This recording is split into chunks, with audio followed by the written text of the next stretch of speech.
नितुंजी नाम का एक गांव था जहां पर अनिल नाम का आदमी पकौड़े बेचा करता था।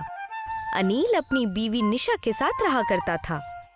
ठीक अनिल के पकौड़े की दुकान के सामने कुलदीप नाम के आदमी ने चाय और शहर की मशहूर ओरियो बिस्किट बेचना शुरू किया था। कुलदीप और अनिल एक दूसरे से जलते थे। एक दिन कुलदीप और अनिल रास्ते में मिले। अरे भाई अनिल, पकोड़े कैसे बिक रहे तुम्हारे? अरे भाई तुम्हें क्या बताऊं, जब से तुम ये शहर की ओरियो नाम की बिस्किट लेकर आए हो ना, तब से सबको चाय के साथ इसी को खाना है। अब क्या बताओ अनिल भाई, धंधा तो मेरा भी अच्छा नहीं चल रहा है। कभी आपके पास ज्यादा ग्राहक हो जाते हैं, कभी मेरे पास। एक काम कीजिए, आप आपके पकोड़ों को बेचना बंद कर दीजिए। अरे कैसे बात कर रहे हो भाई, मेरी दुकान तुमसे पहले शुरू हुई थी, इसलिए तुम अपनी दुकान बंद करो। मैं अपनी दुकान नहीं बंद करूंगा। तो फिर मैं भी अपनी दुकान बंद नहीं करूंगा।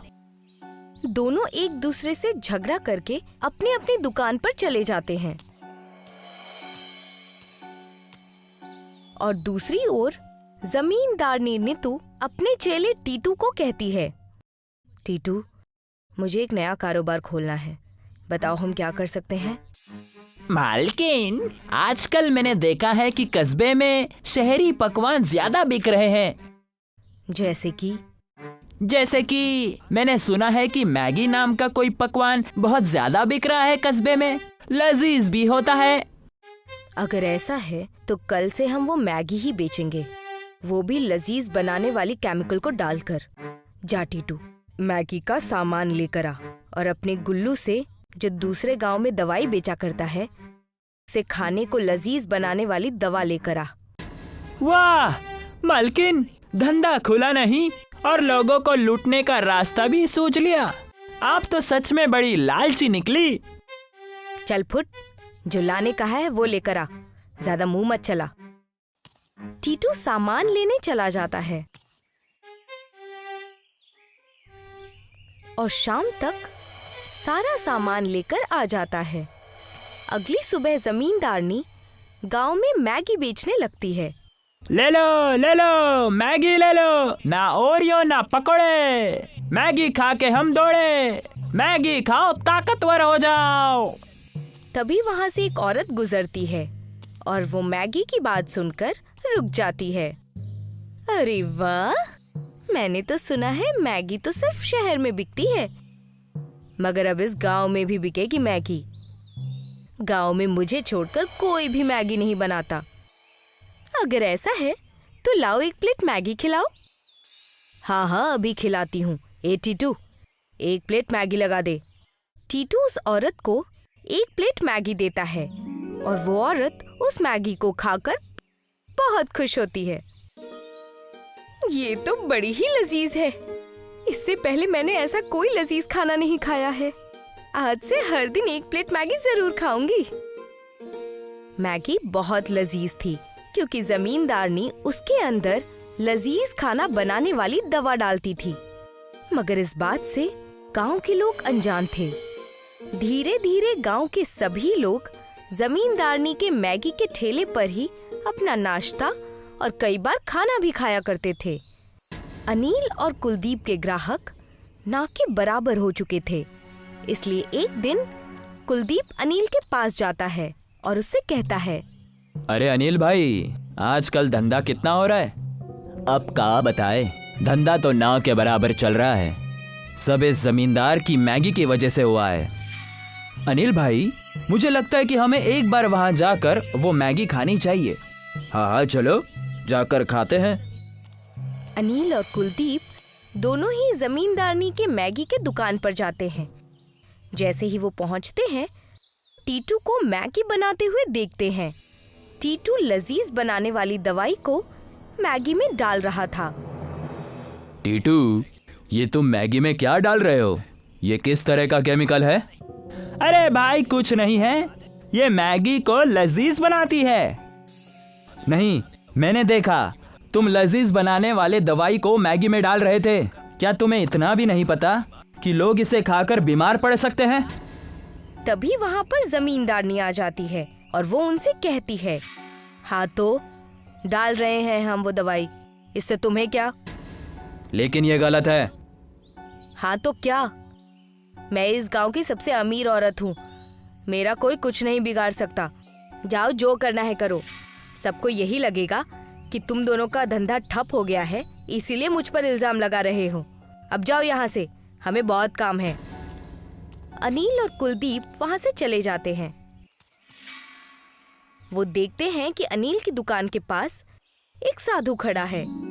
बेटा, खाना खिला दो।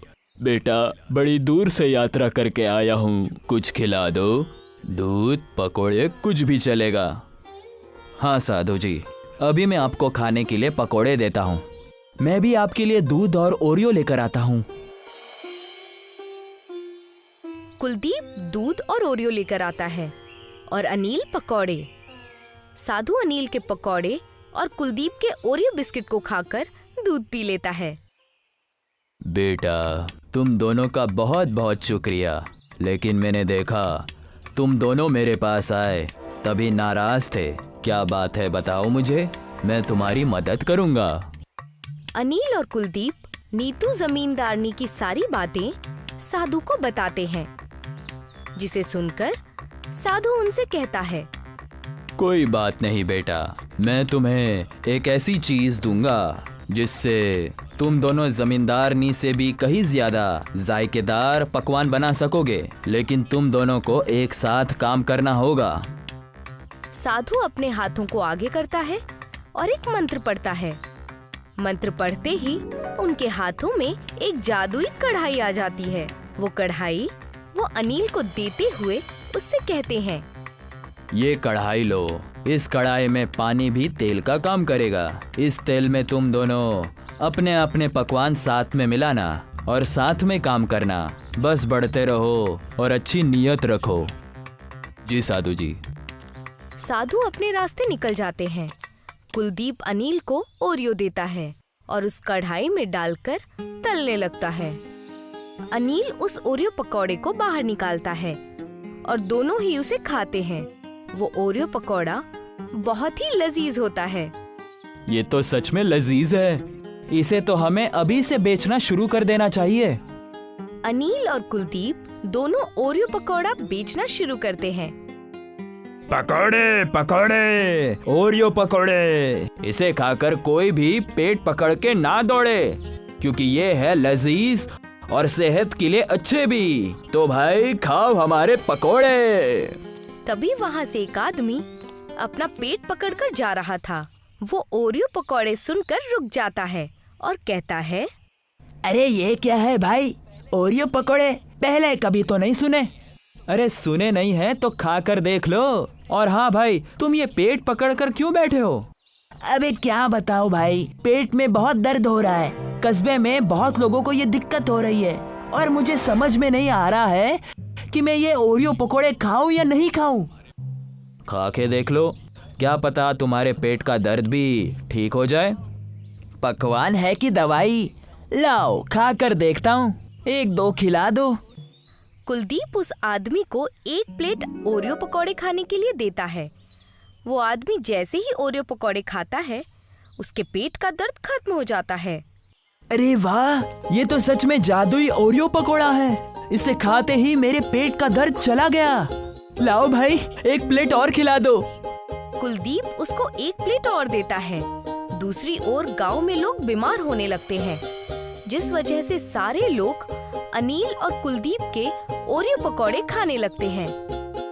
धीरे धीरे जमींदारनी की मैगी के ग्राहक ना के बराबर हो जाते हैं, जिससे गुस्सा होकर जमींदारनी टीटू से कहती है, अरे क्या हुआ, इतना अच्छा धंधा चल रहा था, अचानक ग्राहक इतने कम क्यों हो गए? मालकिन, वो हमारी मैगी खाकर लोगों को पेट में दर्द होना शुरू हो गया है। और दूसरी ओर वो अनिल और कुलदीप कोई अजीब पकवान बेच रहे हैं। ओरियो पकोड़े। हाँ, ओरियो पकोड़े बेच रहे हैं, जिसे खाने के बाद सारे लोग ठीक हो रहे हैं। ऐसा कैसे हो सकता है? ये क्या कोई जादुई तरीके से ओरियो पकौड़े बना रहे हैं? जी मालकिन जी, कढ़ाई में वो लोग पकोड़े बना रहे हैं। वो जादुई कढ़ाई है जिसे एक साधु आशीर्वाद के तौर पर उन्हें भेंट देकर गए थे। उस कढ़ाई में जो भी बनता है वो भी लजीज ही बनता है और बीमारियां ठीक कर देता है। अच्छा, अगर ऐसा है तो वो कढ़ाई मेरे पास होनी चाहिए। जैसे ही रात होगी हम दोनों जाकर उस कढ़ाई को चुरा लेंगे। पहले सबको धोखा देती थी, अब चोरी भी करने लग गई। चुप कर, जैसा कहती हूँ वैसा कर। जैसे ही रात होती है, रात के अंधेरे में जमींदारनी और टीटू दोनों ही अनिल और कुलदीप के ओरियो पकौड़े की दुकान पर आते हैं। वो दुकान खोलकर उसमें से वो कढ़ाई ढूंढने लगते हैं। कढ़ाई मिल जाती है। जैसे ही जमींदारनी और टीटू कढ़ाई को लेकर दुकान से निकलते हैं, वैसे ही वो देखते हैं कि सामने प्रधान, अनिल, कुलदीप और गांव वालों के साथ खड़े हैं। जमींदारनी, तुम्हारी चोरी पकड़ी गई। प्रधान जी, आप?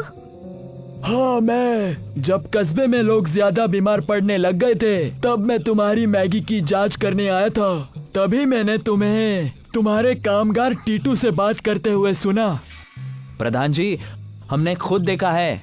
ये वो लजीज बनाने वाली दवाई को मैगी में डालते हैं, जिस वजह से लोग बीमार पड़ते हैं। प्रधान जी, ऐसा कुछ नहीं है। अब इस चोरी से नहीं भाग पाओगी, और हमने तुम्हें कढ़ाई चुराते हुए भी देख लिया है।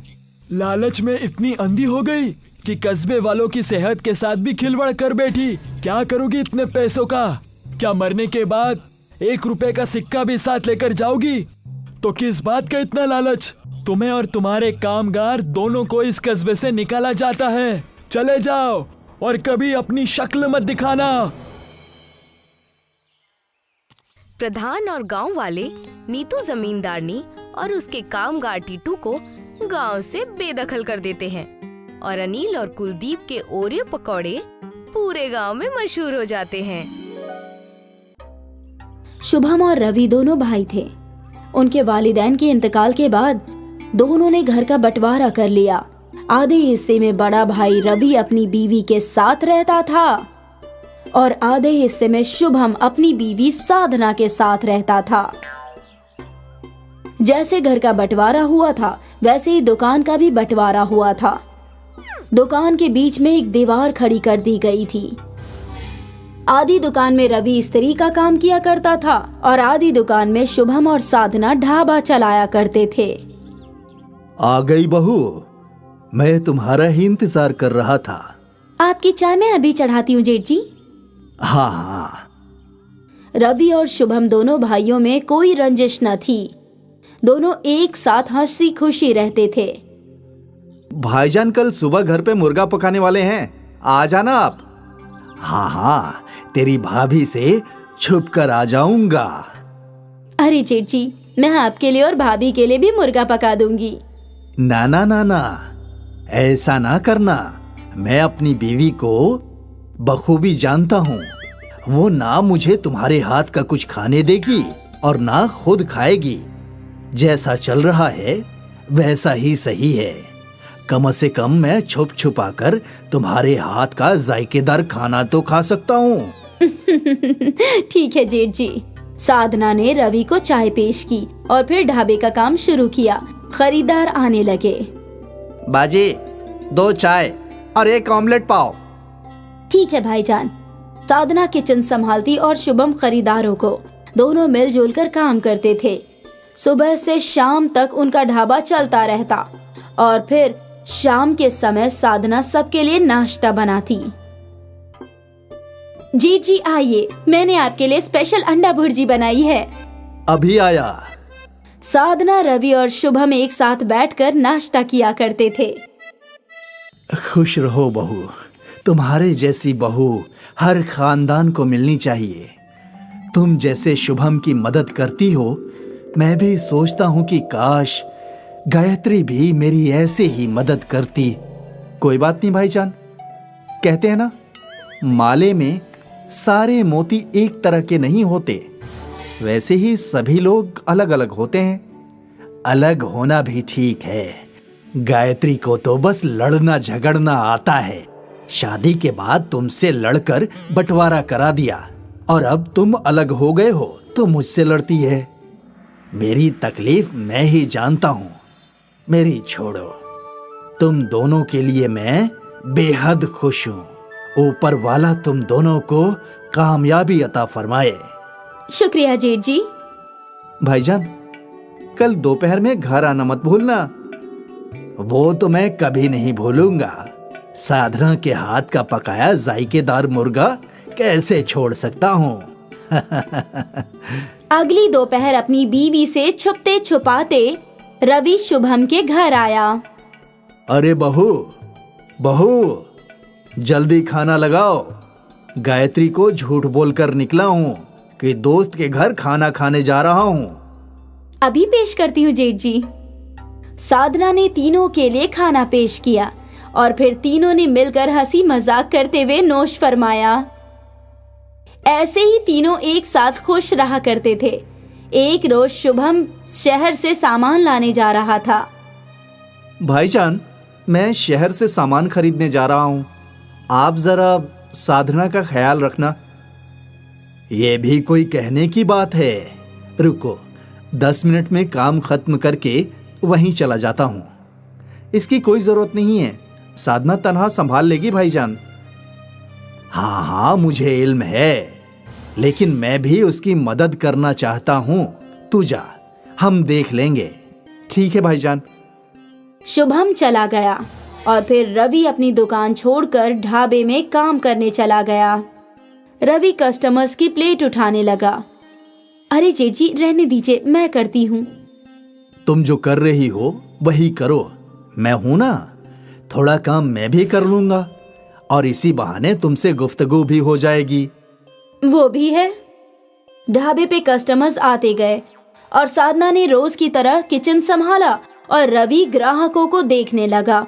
सब कुछ सही चल रहा था कि यकायक गैस खत्म हो गई। अरे रे रे रे, ये भी अभी होना था। क्या हुआ बहू? जेठ जी, गैस खत्म हो गया है। ग्राहकों का ऑमलेट का ऑर्डर है। अब मैं क्या करूं? लगता है अब ग्राहकों को वापस भेजना होगा। नहीं नहीं, ये तो बिल्कुल सही नहीं है। तुम एक काम करो, ऑमलेट बनाने के लिए अंडे मिक्स करो, बाकी तुम मुझ पर छोड़ दो। साधना ने ग्लास में अंडा फोड़ा और उसमें नमक और मसाला, प्याज, मिर्च डालकर मिक्स करने लगी। रवि अपने दुकान से एक नई इस्त्री लेकर आया। इस इस्त्री का क्या करेंगे जेठ जी? तुमने वो बिजली से चलने वाला चूल्हा देखा है ना? जैसे वो होते हैं वैसे ही ये इस्त्री है। तुमने जो ऑमलेट मिक्स किया है वो इस इस्त्री पे डाल दो।